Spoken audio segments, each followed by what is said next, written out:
তা না হলে কিন্তু এই লিকুইড আপনার ডিসপ্লে পর্যন্ত পৌঁছে গেলে আপনার ডিসপ্লে ড্যামেজ হয়ে যাওয়ার সম্ভাবনা থাকবে, সেটা কিন্তু মাথায় রাখতে হবে। তো আমি ব্যাটারির এক সাইডটা খুলে নিছি গামটা, তো আরেক সাইডটা আমি সুন্দর করে খুলতেছি। এটা কিন্তু আপনি শক্তি খাটিয়ে খোলার চেষ্টা করবেন না ভুলেও, সেটা আপনি বায়ে বায়ে আস্তে আস্তে খোলার চেষ্টা করবেন যাতে করে কোনো ফিজিক্যাল ড্যামেজ না হয় ডিসপ্লে এবং ব্যাটারির, আদারওয়াইজ অন্য কোনো পার্টসের। তো আমি ব্যাটারিটাকে দেখুন সুন্দর করে খুলে নিলাম। তো ব্যাটারিটা খোলার পর ব্যাটারিটাকে দেখতে পারতেছি ব্যাটারিটা একটু ড্যামেজ হয়ে গেছে। ড্যামেজ হয়ে গেছে বলতে ব্যাটারিটা দেখা যাচ্ছে একটু ড্যামেজ, কারণ ব্যাটারিটা পিছনের যেই কাভারটা আছে মানে সেটা ফুলা দেখা যাচ্ছে, আর ব্যাটারি সাইডটা তো অনেক ফুলা দেখা যাচ্ছে, অনেকটাই ফুলে গেছে। তো যেহেতু ব্যাটারি সাইডটা অনেকটা ফুলে গেছে তো ব্যাটারির সমস্যার কারণে ঝামেলা করতেছে।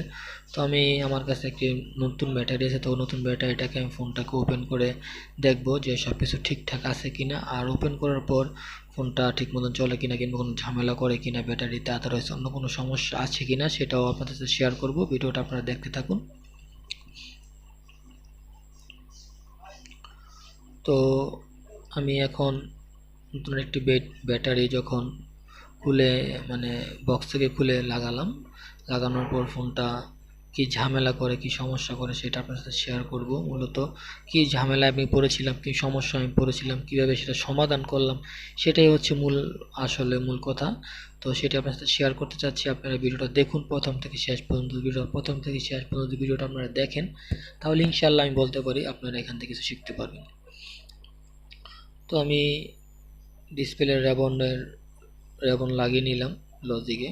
তো পরে হচ্ছে যে এখান থেকে ডিসপ্লে লাইন গেছে, একটা লাইন এসেছে রেবনের, আর একটা হচ্ছে চার্জিং এর রেবনের লাইন, একটা হচ্ছে ব্যাটারি লাইন। তো তিনটেই আমি সুন্দরভাবে লাগিয়ে নিলাম।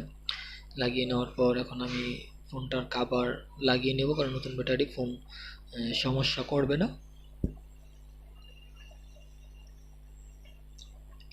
আমরা এমনটাই মনে করে থাকি যে নতুন ব্যাটারি সমস্যা করবে না, তার জন্য আমরা আর চেক না করে লাগিয়ে ফেলে হচ্ছে যে সবচেয়ে বড় বোকামি। আমি বলবো যে এই বোকামিটা আমি করেছি সেই বোকামিটা আপনি করবেন না।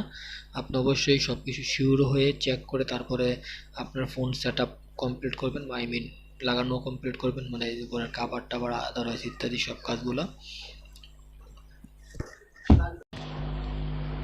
তো আমি উপরের ব্যাকপার্টটা সুন্দরভাবে মানে বসিয়ে লাগিয়ে নেব। এই ব্যাকপার্টটা খুলেছিলাম, খোলার পর লাগানোর পর আমি নাটগুলোকে এক এক করে সুন্দরভাবে লাগিয়ে নেব।